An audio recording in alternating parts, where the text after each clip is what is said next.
consecutively, then you out. Those would be good because it's a support group.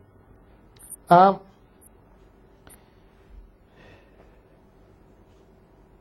can also tell you that you don't really look for your first job. The first job found you. You don't find the first job. Actually, when you go out there, you probably grab the first job that's offered to you. That's why the job found you. And don't think too much about what the first job is. Get the first job first.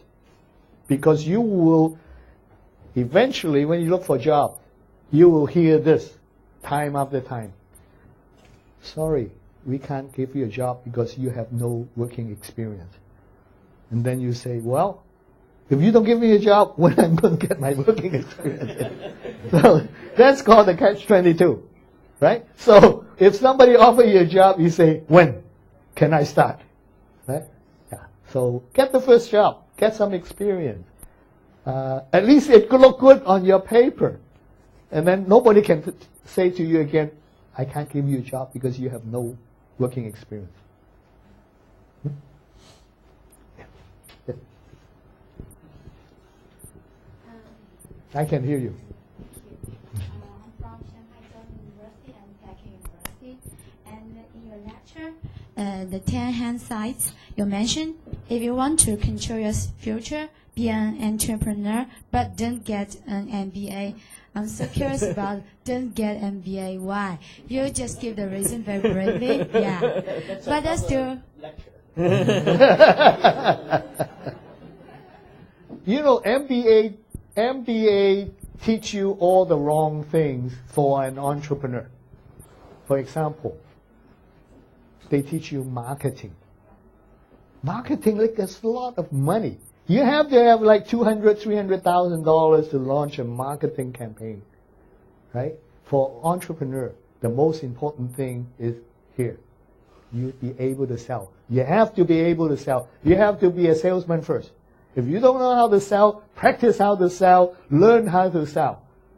Because you have to sell it to your first staff. You have to sell it to the people who would rent their office or their shop to you. You have to sell it. Oh, you have to sell it to your parents that starting a good business is a good thing.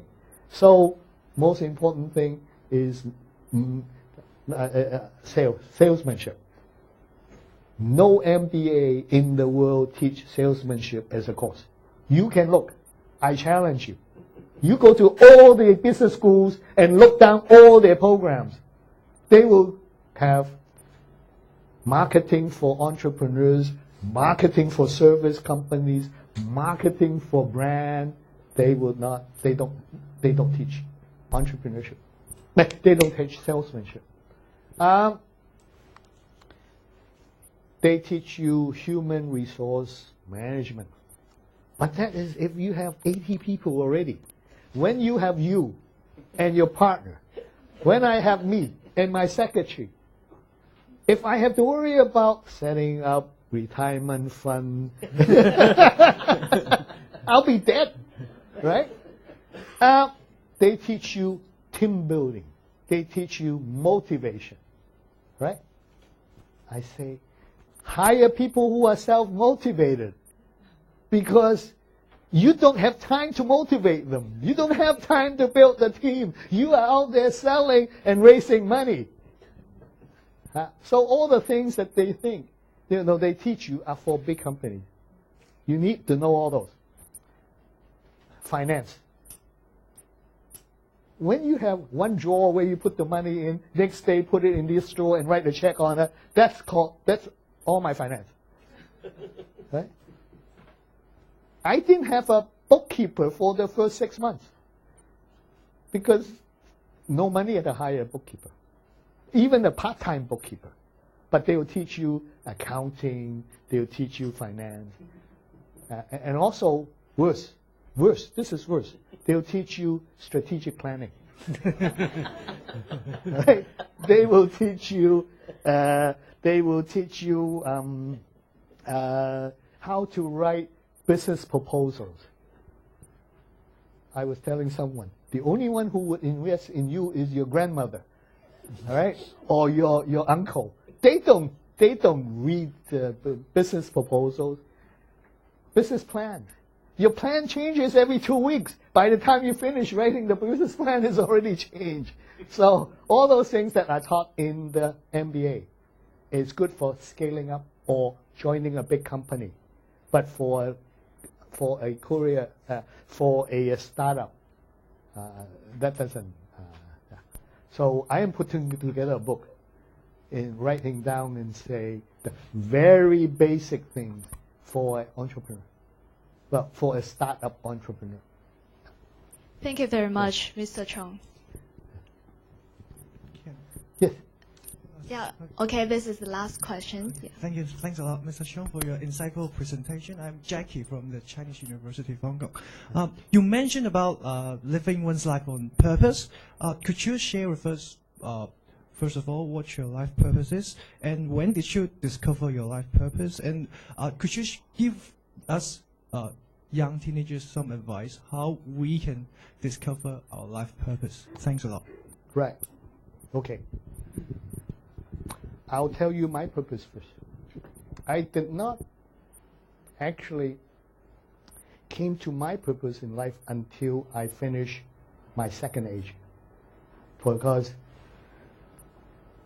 I had quote purposes, but those were my parents' purpose. That was my family's purpose, because I was already committed to bring up a family, and so making sure that my family has a good lifestyle and good education. That was my purpose of my life until I got to retire. After I retired, for the first 18 months, I was in heaven, eating good food, drinking good wine, going to all the places that I always wanted to go to. And then after about 18, 20 months, two questions occur.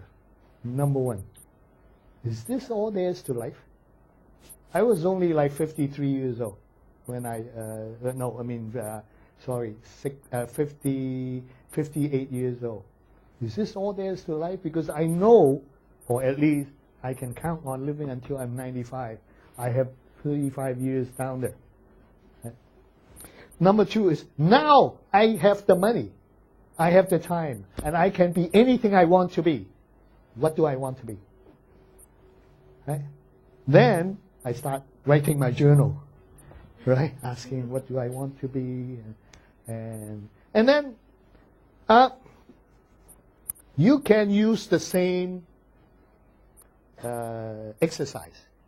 What I did was I wrote down 20 things that I love to do all my life. I like to travel, right? I like to talk to people.